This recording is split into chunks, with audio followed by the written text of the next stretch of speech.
successful collaboration, it looks like people are enjoying their time. They're not afraid to have difficult conversations, but they trust in the goodwill of the people collaborating, and everyone understands their role and is willing to participate to contribute to the best outcome of the group. I think it is like we're in a very exciting time in redefining what is collaboration look like, and what does asynchronous collaboration looks like. Because I think that really democratizes opportunities around the world. Clear shared understanding of the goal, a understanding of the resources that we have available, including the uniqueness of the people that are going to deliver it. What do an executive and communications coach, a technology CEO, a medal-winning former Olympian, a retired Top Gun instructor, and an expert on empathy and emotional agency all have in common? Don't know? Probably loads of things, but today, two things very specifically that I'm interested in. One, they each have valuable insights on collaboration and teamwork. And two, they're sharing those insights with us today on this very special episode of Leading with Integrity. This week, it's International Leadership Week. So I am doing 5 episodes, 1 a day, starting today. Stick around at the end of this episode and I will run you through what else is coming this week. International Leadership Week is one of my favorite weeks of the year, which is probably no surprise to any long-time listener. But it's all about community and uniting leaders across the world, people who are passionate about leadership and raising the standard of it in workplaces and organizations everywhere. People like me, in other words, and I hope people like you, listener, as well. It's run by the Institute of Leadership, and every year they pick a different theme for the week. This year, it's all about collaborating for success. And I just love that theme this year. It is such an important one because ultimately the goal of any application of leadership is enabling an effective team, one that's working towards a common goal. And the core of that is all about collaboration. So what is the secret to that all-important collaboration? Is it clarity? Is it communication, trust, psychological safety, understanding your role, knowing the roles of others, inclusive behaviors? Is it, as a leader, ensuring that your people are seen, heard, and valued? Is it all of the above? Who knows? We'll find out this week, maybe even today. All of those things speak very much to the heart of modern leadership and what leading with integrity is all about. In fact, collaborate is one of the 5 pillars of the leading with integrity approach to leadership. So, as I say, I couldn't be more excited to get into this vital topic.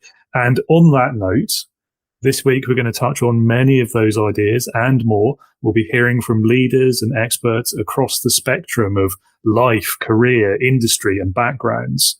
And to launch us into the week, today we're going to explore this ILW.104 theme very specifically.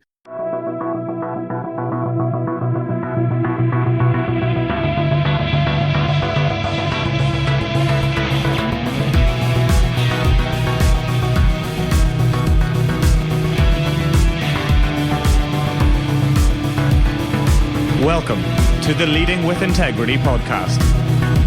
Leadership talk for the modern manager. With your host, David Hatch. So I'm joined by 2 former guests today, Ira Lepanen, who you may remember from episode 55, which was way back in June last year. It seems like a decade ago now. And we talked then about empathy and emotional agency at work. I'm also joined by executive coach and communications expert David Bates, who is a more recent guest from episode 102, only a couple of weeks ago. So I'm sure you probably remember him a lot more easily.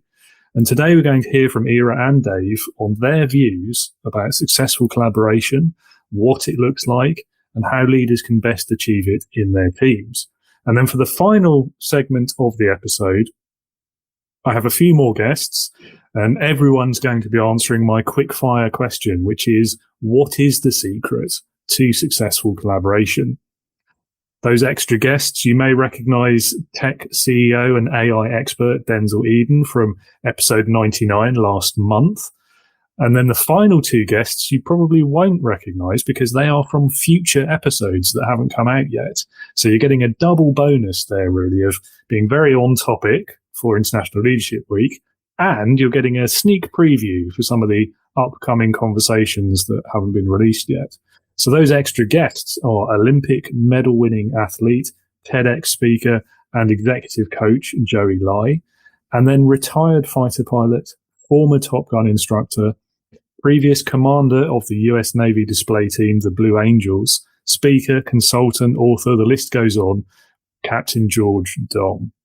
So it's going to be an interesting one. We're going to be going all over the place today. I'm really pleased that you're here with us. And yeah, I'm too excited. We're just going to have to dive straight in. I can't hold back any longer. Well, Dave, thank you so much for coming back so soon after your last appearance. That's much appreciated. It's great to have you back on Leading with Integrity. Thank you. It's great to be back. I'm excited about it. Yeah, me too. And today's topic, in honor of International Leadership Week 2024, is collaborating for success. So the first question I'll ask you, really just to get your thoughts on that as a theme, if you like. What do you think is the secret to successful collaboration, if there is one?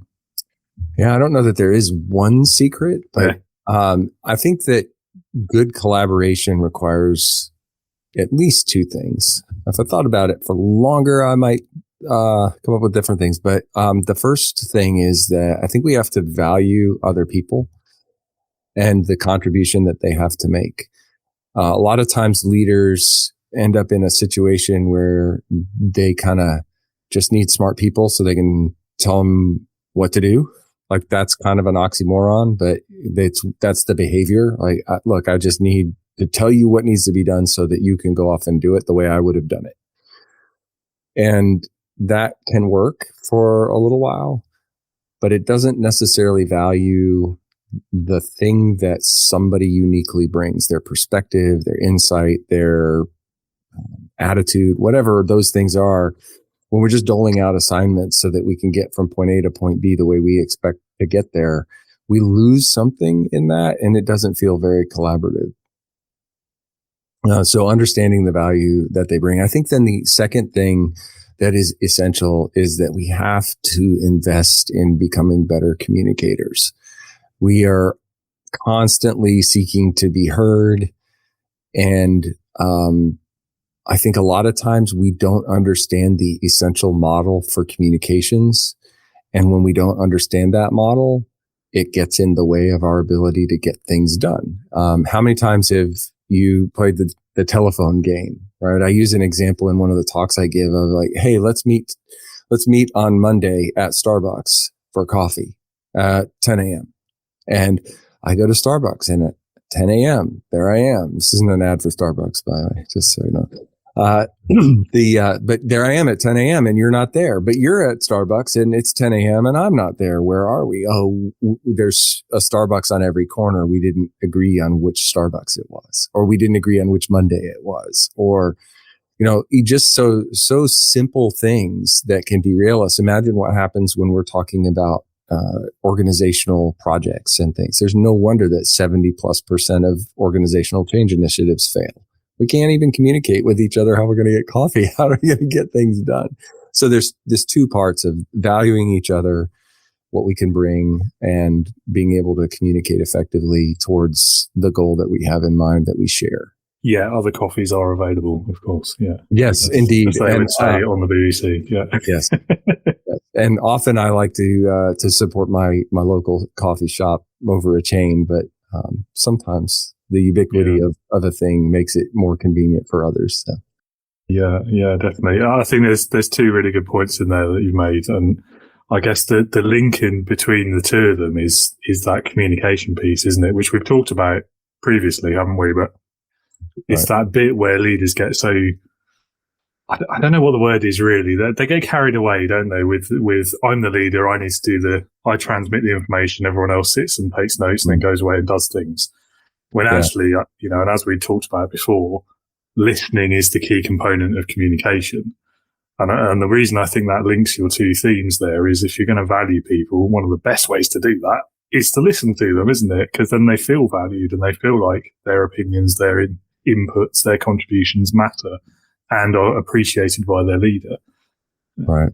Yeah. So and I think with empathy as leaders, we're just under such tremendous pressure to get things done, right? Mm-hmm. And we've gotten to where we are in a lot of cases because we've been an effective individual contributor. So as an individual contributor, what do I control? I control the things that are within my span of control, and I influence the things that are not.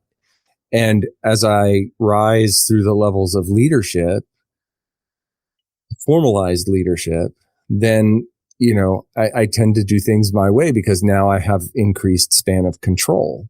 Right. And so there's this natural inbuilt tendency to lean into that span of control in order to get the outcomes that we believe are there. But it's paradoxical because the more senior our formal leadership role is, the less we want to become the limiting factor in getting things done. So we have to get out of the control seat and hand that control to other people. It's one of the things I love about Turn the Ship Around, by David Marquette. It's such a great book on decentralized decision making and leadership, where the CEO, in his case, the sub captain, still has the final word on what we're going to go do. Right. But it's influenced so much by input from the people who are closest to the information. So leadership becomes about listening for the signals. Right. And then putting a plan together with folks based on those signals. Here's how we achieve the objective. So. Yeah. I mean, as you say, with a bit of empathy, the vast majority of leaders, they're not doing that to be control freaks or. Some of them are. Well, yeah. I mean, that's why I said the majority, but there's always the few in there, aren't there, who are just egomaniacs. But I don't think most of them are doing it maliciously. I mean, I know I certainly didn't when I made that mistake myself way back when, however many years ago it was. Shush. But I think, there is that. I mean, a question I'd love to know the answer to, because you spent a lot more time in big companies than I have. I only did a few temp jobs there. Most of my career's been in small businesses. So that problem you mentioned earlier, where you hire these experts who really know their stuff and then you tell them what to do, that sort of weird dynamic. You see it a lot in small companies, which it's never really made sense to me. Like, if you're the business owner, you know how much those people are costing you. So why aren't you using their skills? Does it happen a lot in the big companies as well? Or is it more of a small business challenge, let's say?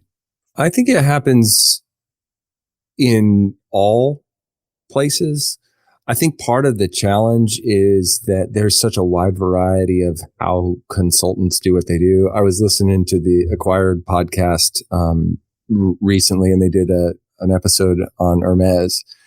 And Hermes has part of its core operating principles: never hire consultants, because they hired some consultants who were well-meaning, but they gave them the advice that would basically eviscerate what makes Hermes Hermes.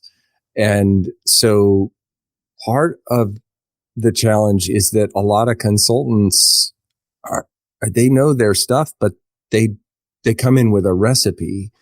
And I still have yet to write my blog post on this thing, but frameworks are way more powerful than recipes, because what worked in one organization probably won't work in another organization. I mean, let's think about why a founder starts a business in the first place and doesn't go work for somebody else, because they think they can do something better or different, or they're innovating on a concept. So if I'm innovating on a concept, why would I do what everybody else is doing? So as a consultant, when you come in and you tell people what to do, you're not necessarily helping. If you're an SAP consultant and the customer is not ad for SAP, could be Dynamics or anybody else, right? But if you're an ERP consultant and you happen to be on a piece of software that the customer has already chosen, and you're going to help them be effective and efficient with that ERP system, well, then you probably do have a playbook to follow. And that will be its own bumpy ride. But at the end of it, you're probably going to have a successful ERP implementation. But when a consultant comes in with a playbook to your unique business, whether it's a big business or a small business, there's a good chance you're going to end up in that 70% of organizational transformation failures because it's not custom to you. So the minute they start customizing, they're listening to what you're trying to deal with. As a business leader, your job is to say, you're about to take away the distinctiveness of my organization with that approach. How do I get the benefit of that thing without losing my distinctiveness? And a lot of times a consultant will just be, I don't know, if you want that, I'm not your person. So, okay. So it happens everywhere. And if you also remember that large organizations are just a bunch of small organizations that all roll up into a bigger one, then we as a leader at whatever level in that organization, we're responsible for saying, like, this is where we're trying to get to. And I have to believe that any third party that comes in has loaded enough context and brought their framework in and can help me get there. And if they can't, or I don't believe they can, it's my duty to say, okay, thank you, I'm going to keep looking. Yeah, I like the recipe analogy. Because for that to work, you're assuming that every organization has the same ingredients, aren't they? I'm straining your metaphor now, but we call that extending it. It's only straining when it falls apart, and we try to hold it together. Or nearly there, yeah. Fair, interesting. All right, so one more question for you then on this subject. What is the best and most effective collaborating team that you've ever been part of? A good question. You're good at good questions. Thank you. Yeah. I've been a part of so many different teams, and I don't know if I can say that one was the best or not the best.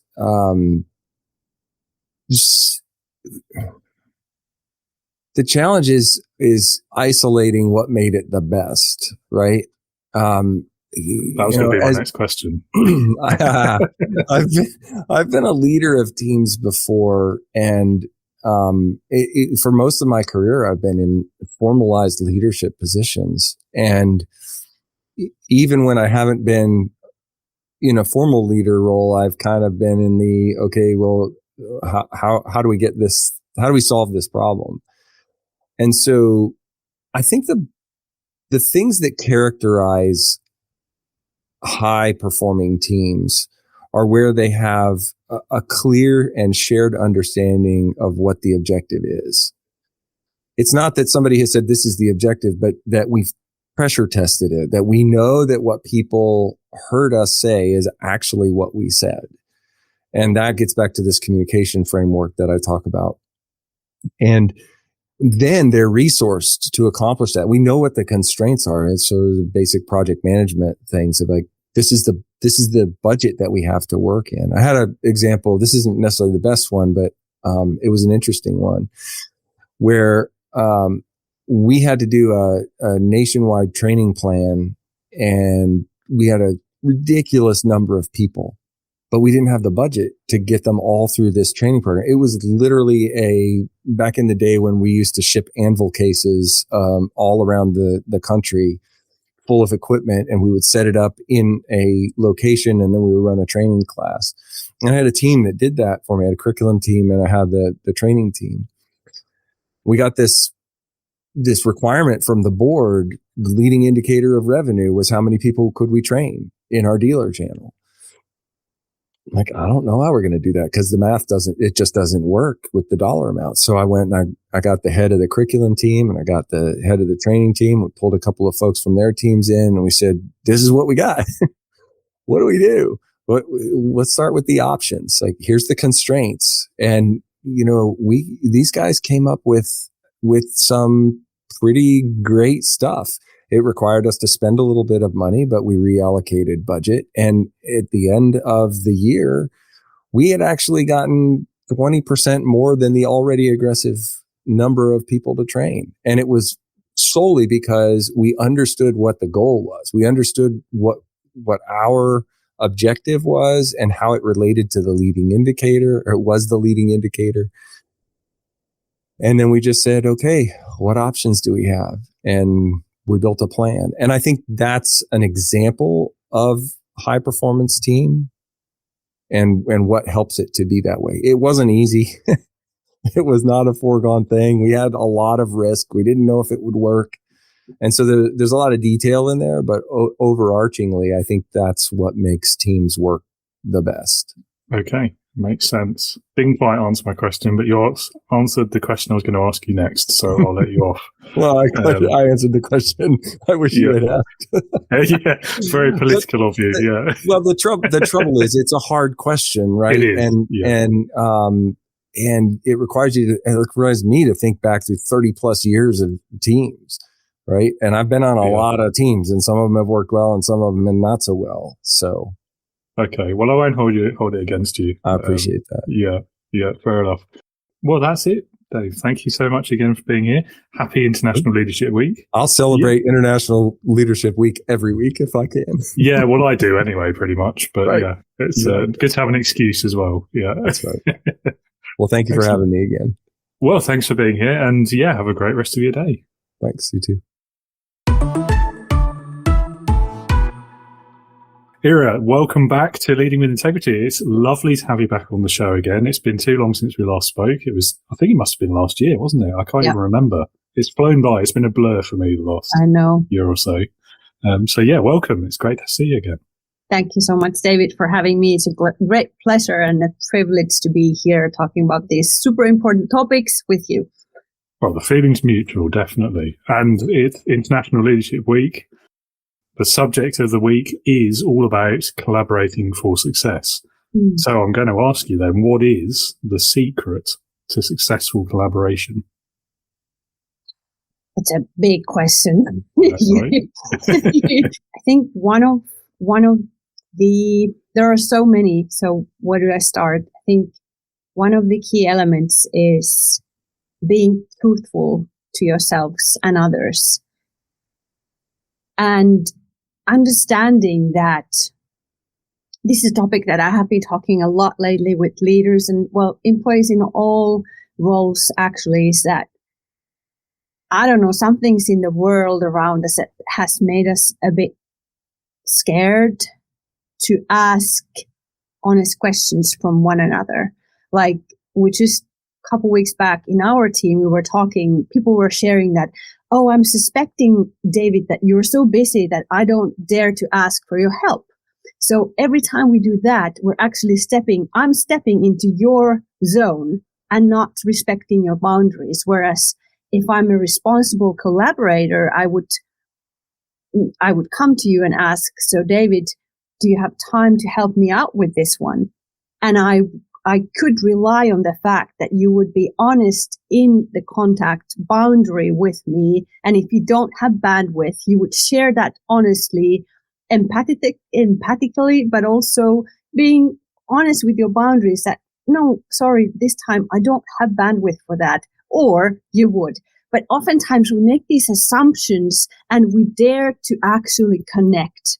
And something that I have found really, really important is the courage to really connect, because people crave for the authentic contact with one another. And I think that's the secret for collaboration, is to enter in that with open mind, with curiosity, and being honest and transparent, and also being courageous of having the honest dialogue, talk about the real stuff. That's how I think that's the ultimate way for us to build trust and psychological safety in any collaboration. And I think we're all sharing that's a must-have factor for successful collaboration. So one thing that, when I heard about this topic that you wanted to discuss, I took quite a lot of time to think, so what do I want to emphasize? And I think having the courage to speak the truth and be truthful for yourself and others in a constructive and responsible way, and having also those discussions and dialogue on the hard matters, because some topics are not nice to have, but still to have those, I think that's the only way to build trust and to collaborate successfully. It's a good point, definitely. I think there's a lot of focus in this sort of arena, if you like, on communication. Yeah. And I think a subset of that is the type of communication and the way you do it, isn't it? And I think that honesty point is really important, particularly in the kind of world we live in now, where everything's very divisive and people take sides in everything, and fake news, all that political side of it. But also, everything's all go all the time. Workplaces are busy, they're hectic, they're complicated, and we don't always feel able to say, no, I can't help with that. I've got too much on my plate. Exactly. Because there's a stigma attached to that, almost like, oh, well, maybe you're not working hard enough, or you're not up to the job. Yeah. But actually, I think you're right. If we're going to collaborate with people effectively, we've got to be honest about what we're able to do, what we're not able to do, and then how we can collectively try and solve that. Absolutely. And also to understand that even if we have these nice playbooks and we have the ground rules, this is how we want to collaborate. But if we don't take those into the daily actions or encounters or whatever it is, if we don't take that in, irrespective of my working role, it's just words on a PowerPoint or some document. But really having the courage, and I don't mean, with honesty, I don't mean that if I'm having a bad day, I would just, throw it all up on you and say, yeah, because my personality is like that and I'm having a bad day, I'm giving myself an excuse to behave badly. No, not at all.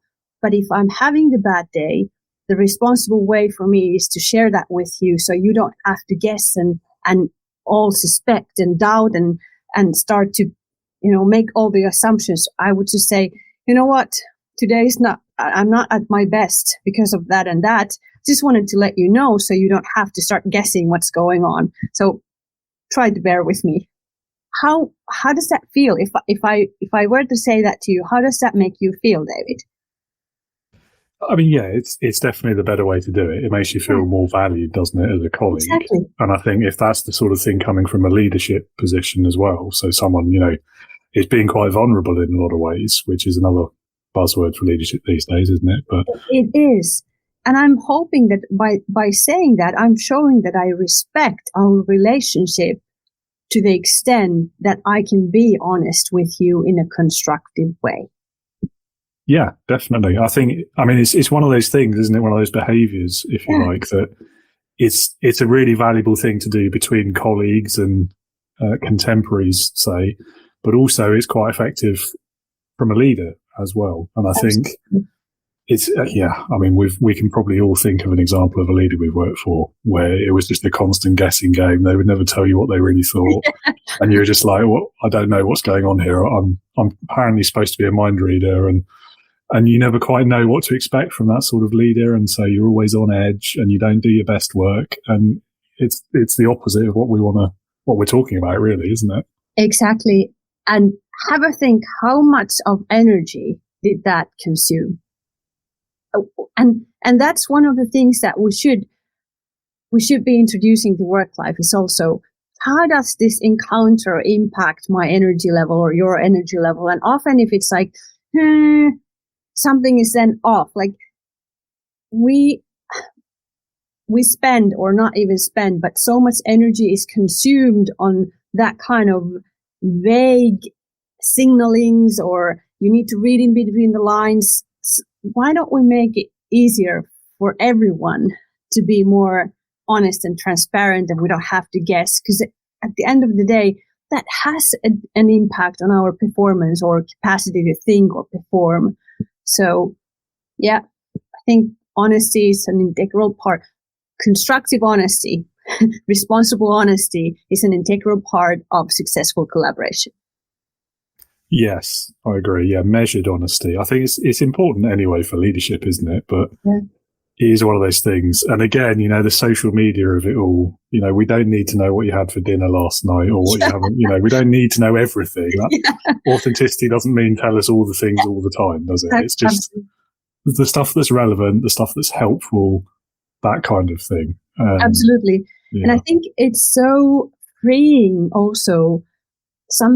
A topic that my intention in my trainings for leaders or SMEs or staff members from all roles is so that for everyone to be more of yourself, your authentic self at work in a constructive way. How freeing is that? Like, just to think of it, because we're so often, I don't know where it comes from, the need to play a role or being something else. I don't know if it's insecurity or is it what it is, but even in the tough situations, oftentimes when I prep for CEOs or C-level leaders, for example, to share with their staff some devastating news or because of financial situations, some unpleasant news, and how important it is for you to also share something. How does it make you feel? How is the situation for you? And the revelation for those leaders to understand that, I can say that and it does not make me less credible.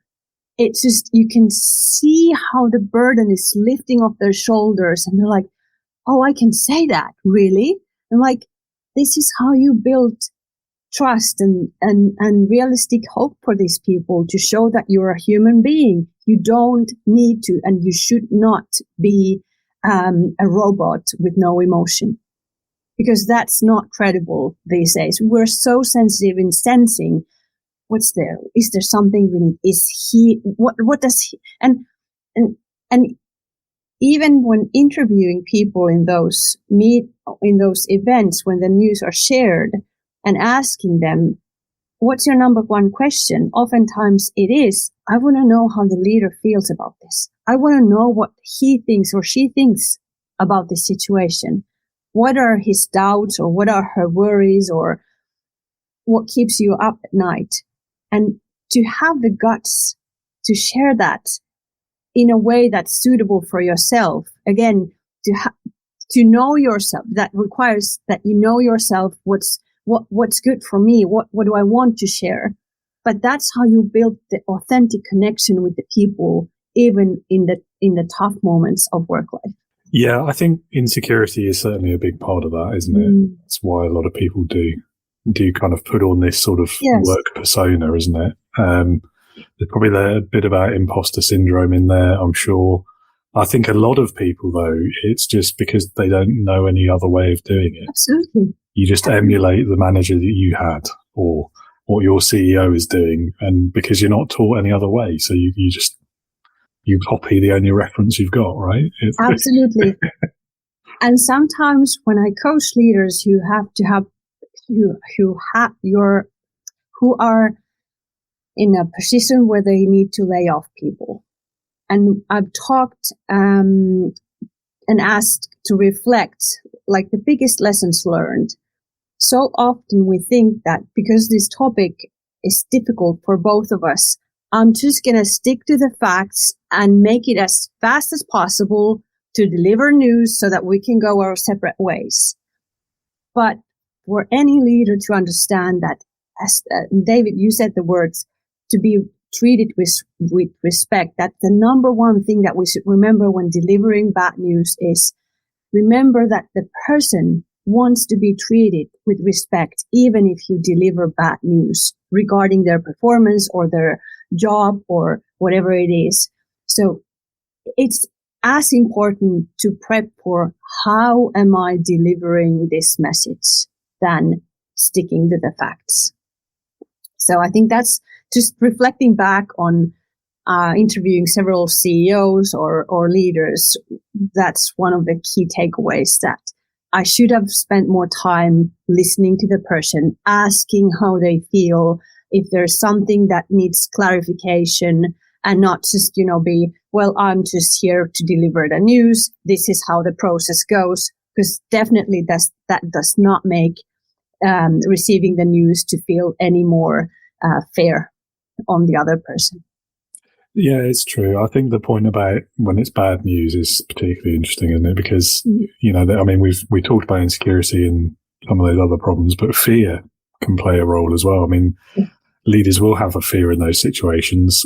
Maybe before they've got to the point of having to lay people off, maybe something's just not gone quite right, lost a contract, something like that. And the fear can take over really easily. You don't tell people. If we tell people we've lost this major contract, they're going to start quitting. It's going to be terrible news. Let's not make a big deal of it. And so that's it. No, never talk about it again. Exactly. The problem with that is people in the business will know it's happened anyway. Exactly. And it only takes one person and they'll tell everyone else, because that's just how organizations of people work, isn't it? Yeah.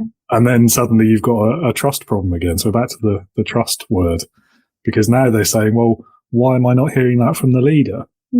Why are they trying to keep this from me? They must realize I'm going to find out. I'm not valued here. They don't respect my intelligence. They don't respect me as a person. I'm going to leave. And this is the irony of it, isn't it? By trying to avoid that, you've created that. Exactly. And the question there is, what if you think in the first place, would it have been better to hear it from you than someone else? And, the gossip's going on in the corridors or chats or some. But trust is an important element in the collaboration and as well. So if we can touch base on that. And it's an interesting topic because it's actually also related to our personality. And one of my favorite questions to ask a group of leaders is, what's your relationship to trust? Is trust something that needs to be earned? Or do you start the person, for example, when first meeting, what's the level of trust that typically is natural for you? And it's so interesting to realize that, do I trust the people, or is trust something that needs to be earned, is related to our personality? And for leaders to be aware of that is such an important thing. So if you think, how is it for you? Do you trust people from the get-go, or is it something that requires time and evidence and is something to be earned? Because the matter of the fact is that people who are trusted perform better. That's a fact. That's a proven fact. And also oftentimes in the work life, if there's trust in collaboration, things tend to move smoother, faster. Decisions are made more effectively, and also it feels good from both parties to be trusted, or there's a shared trust between us. And because trust is such a big word, we often introduce this triangle of trust. So what are the elements of trust to understand? And some leaders also use this when having a difficult conversation to actually provide an unbiased, objective viewpoint, for example, for giving feedback. So number one element of trust is the personality. And that happens in the first meeting of the person. Oftentimes we start to create intuitively, can I trust you? How are your motives compared to mine? What are your values? Can I trust? Can I sense that there's trust in here? And then the second part is actually the competence. In the work life, it means, for example, and that is something that's built oftentimes through time. So can I trust that if you say that you will provide me with this deliverable by time X, can I trust your word that you will do that? And the third part is the cooperation, the collaboration part. How does it feel to work with you? And if either one of these three elements, personality, competence, and collaboration or cooperation, is jeopardized, you can sense that trust is not there. Yeah, I do really like that framework, I have to say. I also quite like, we started this conversation on the topic of honesty, didn't we? Yeah. I quite like the interplay between trust and honesty. Yeah. And another way of describing trust that I've heard that kind of resonates as well is the idea of trust as a spectrum or a scale. Because I think, again, we all quite often fall into a trap, don't we, of trust is on or off, it's binary. Yeah. It's actually not, is it? There's a big scale there. Like, would I trust a stranger to watch my coffee while I go to the toilet or something? Yes, probably, maybe. Yeah. Would I trust them with my car keys? No, definitely not. Yeah. So it's, and I do find that quite interesting in the work context as well. Absolutely. And as for the question of whether it's earned or not, yeah, this one I struggle with. And I think context plays a really big part in that. To put it in the context of my own experience, as an employee, I 100% believed that trust had to be earned by my leader. Mm-hmm. But as a leader, I kind of see it the other way around. Yeah, that's a very good point. Leaders have to be the first to trust. Yeah. Right? And if you've hired the person already, then you're trusting them to a point by default almost. Yeah. But if you can't then trust them to go and say, do their job. Yeah. I don't think the problem's with the employee at that point, to be honest. True. That's true. Yeah. And it's reciprocal as well, of course. Like if you don't give it, you won't get it. So absolutely. Yeah. Trust is tricky, isn't it? I mean, it can also be quite fragile, I think. It's very easily lost, but not so easily gained. But I think another kind of assumption or trap that we all tend to fall into is that once trust is gone, that's it. You'll never trust that person again. Exactly.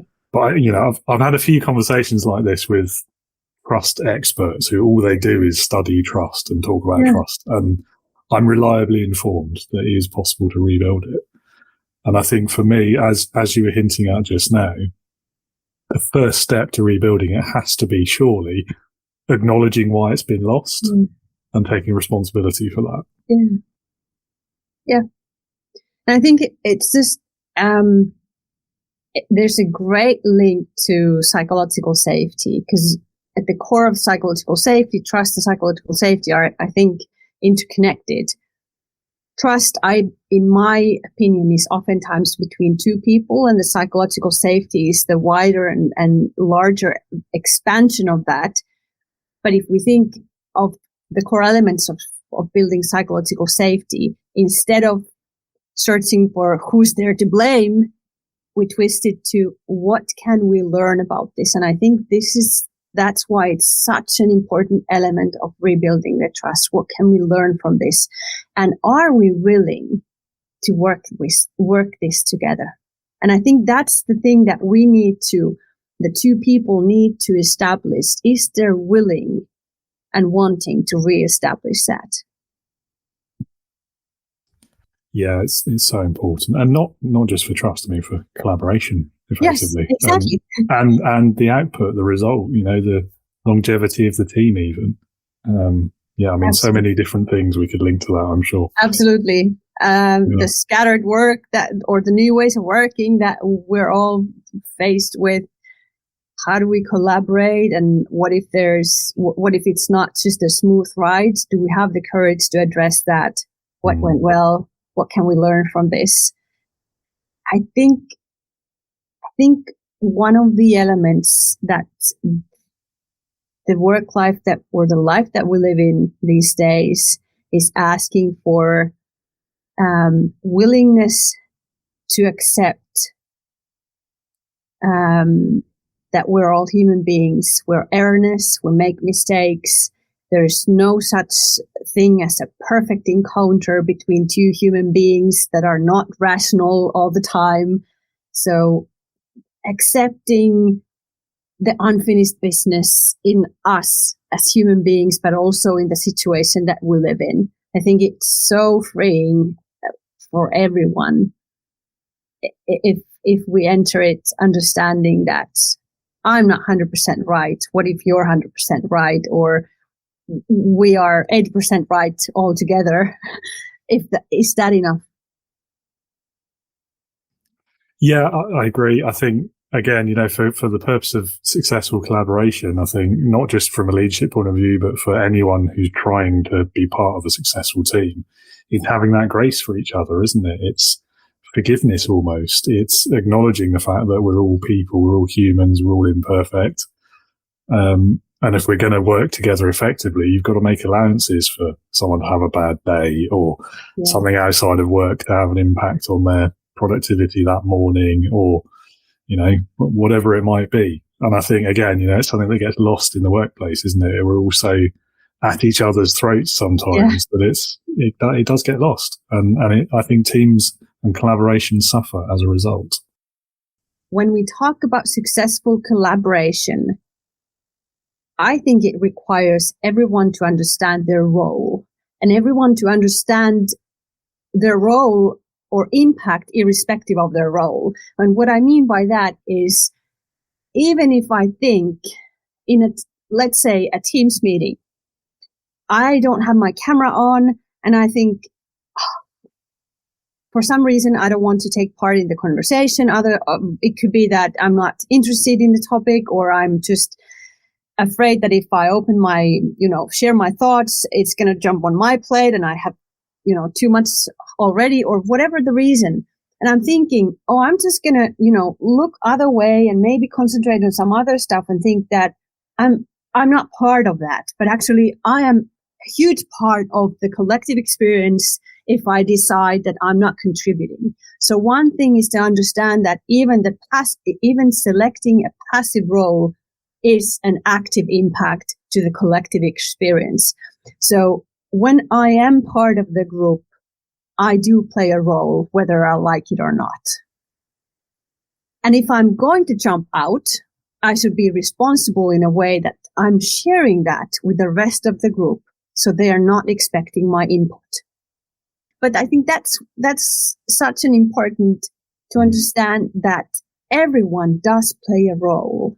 Yeah. Yeah, I think, I mean, the Zoom generation, I think definitely that is an impact, isn't it? Because it is so easy to just turn your camera off. But actually, like, the assumption in other people's minds probably is, well, they're not paying attention. Exactly. They're not interested in what we're talking about. They're probably not even there. They've gone to make a coffee or something. And exactly. So I think you're right. If you are, it's Zoom etiquette almost, isn't it? Like, if you're going to do that, tell people why before you do it, and when you'll be back, or when you turn it back on again, or whichever. So again, it's back to that honesty. It's back to communication. Yeah. I think there's a lot to be said as well about managing those expectations and making sure everyone understands from the off, what who's doing what and why and when, and all those other words that begin with W. Yeah, absolutely. Awesome. Well, I think that's all we've probably got time for, really. Well, I mean, I could carry on for the rest of the afternoon, probably. Yeah, me too.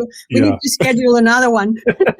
Definitely. Yeah, we should talk again soon. Well, thank you so much for coming back. It's not many guests that have been on more than once. It's a growing number, but not many at the moment. So thank you. Really appreciate your time. And it was lovely chatting collaboration with you. Thank you so much, David. Super interesting topic. And as I said to you before, a great moment of being present and talking about stuff that is super important, that work life, but we rarely have time to share our views in the busy work life. So hopefully this is useful for all of you out there. Indeed. And happy International Leadership Week as well. Yeah, absolutely.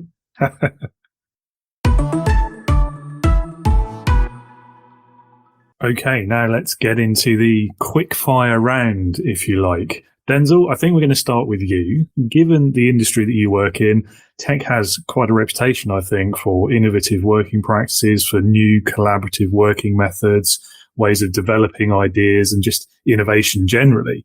I think the rise of Agile is a really good example of that. So with your experience in that industry, what do you think is the secret to successful collaboration? I really do think it's the empowerment and allowing people to know that you have faith in them to do the right things without micromanagement. I also feel like it's very important for creating a safe space where everyone feels like they can speak up and say what they're thinking and push back. I think that is really important because you don't want to be surrounded by yes men or people who are just doing whatever you say, because you want the best for your company. You want to challenge what practices and see what is the best way to move forward. So I definitely think it's that. We are very much trying to embrace all of the principles around future of work. And so we are remote, we're asynchronous. We have meetings only when we really need them, when there are things that you just cannot communicate. And then sometimes we'll do in-person events depending on what is going on at the company. And Dave, we've heard some great thoughts from you already, but if you could summarize in a sentence what successful collaboration means, what the secret sauce is, What would that sound like, do you think? Clear shared understanding of the goal, a understanding of the resources that we have available, including the uniqueness of the people that are going to deliver it, and a commitment to clear communication through the process and monitoring the plan against the result. Like, how are we doing? Are we on our way to it? That's maybe 3 sentences. Sorry. That'll do. Close enough. Yeah. Great. Joey, from your background in an Olympic team sport, it's hard to imagine that you or the team that you were a part of would have got anywhere near as far as you did if you couldn't all work together. So from that experience, what's your perspective on what makes collaboration successful? I think being in an environment where every single person feels as though they are contributing and there's clarity in their role, what's expected from them, and in how to communicate among one another. I think the most common thing I see or hear from businesses and from teams is there's a lack of clarity. We have values. We know what our values are. What do those values actually look like in action? And can we define those so specifically that we know exactly what it looks like? Yes, I like that, I must say. And it's something I hear fairly frequently about when you talk about values. Can you explain, I don't know, say the last decision you made in terms of your values and how those values informed that decision? And if you can't do that, then either you made the decision wrong, probably in the nicest possible way, or your values aren't a correct reflection of your business and the way you conduct it. And I think that is quite an interesting way of connecting the two things. It's maybe a helpful exercise to go through as well, because it forces you to live those values or change them so they reflect who you are and what you're doing.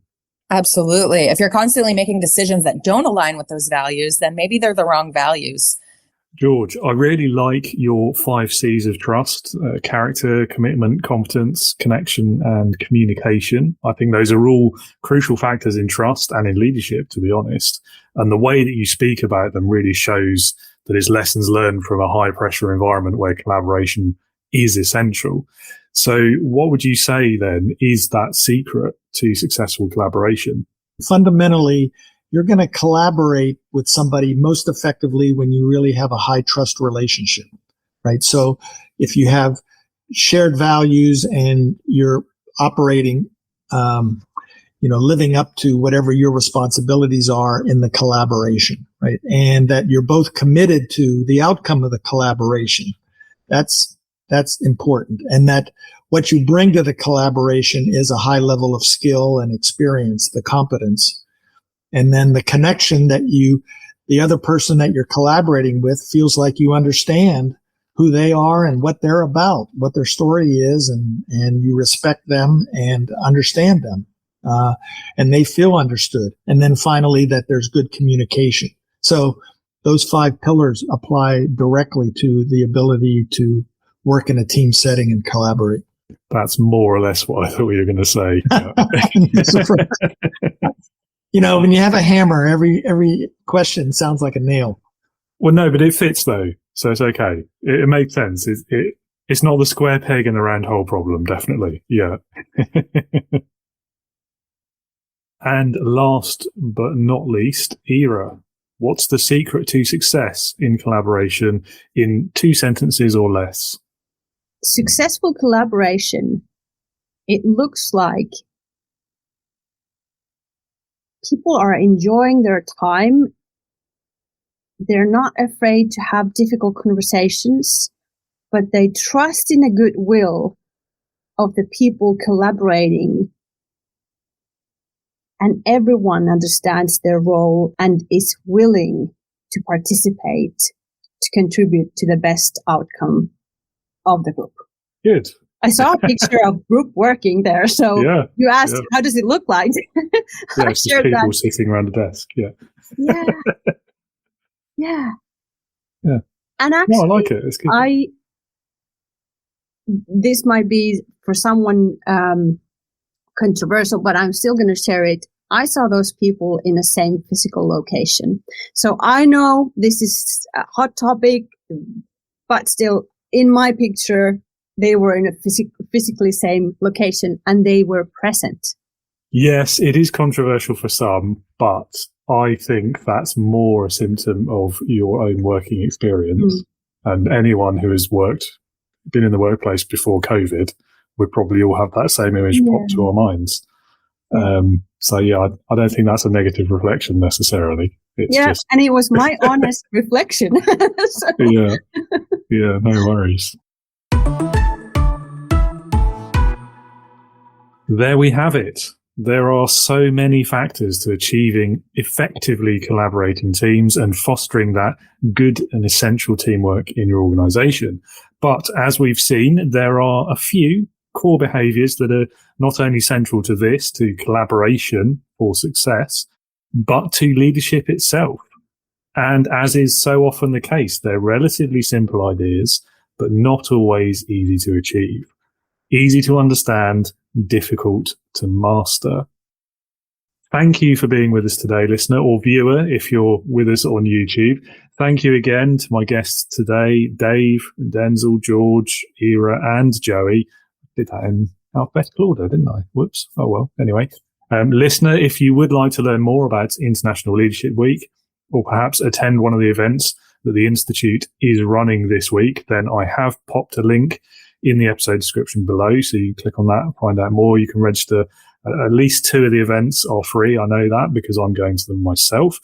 You'll also find links to my own website and LinkedIn profile. Please do reach out if you'd like to have a chat about leadership or learn more about anything we've talked about today. And finally, I've also put links to each of today's guests' websites in there as well. I do encourage you to visit all of those pages to learn more about them and what they do, because they're all amazing people and great leaders with much wisdom to offer. And that's pretty much all we have time for today. Stick with me for the rest of our daily episodes this week. Tune in again tomorrow when I will be chatting about the art of storytelling, stand-up comedy, and the power of effective communication with former school superintendent and educator Ray Lauk.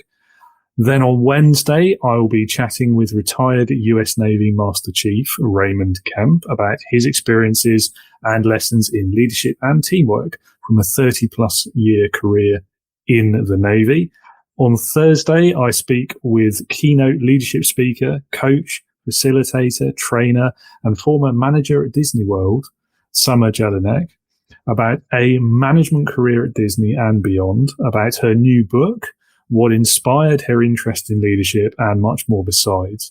And finally then, to round out the week, bring it all to a close and hopefully tie some of these threads together, no promises though, on Friday I'll be doing a shorter solo episode reflecting on International Leadership Week 2024, what my key takeaways are and what I've learned from some of the events that I'll be attending myself this week. And for the first time, as it's a special week, you will be able to join the live premiere of each episode this week on YouTube, and we can all watch together if you like, or tune in the usual way and listen or watch whenever it is that's convenient for you. Thanks again for joining me today. Hope you'll be here again tomorrow, and until then, be a leader, not a boss.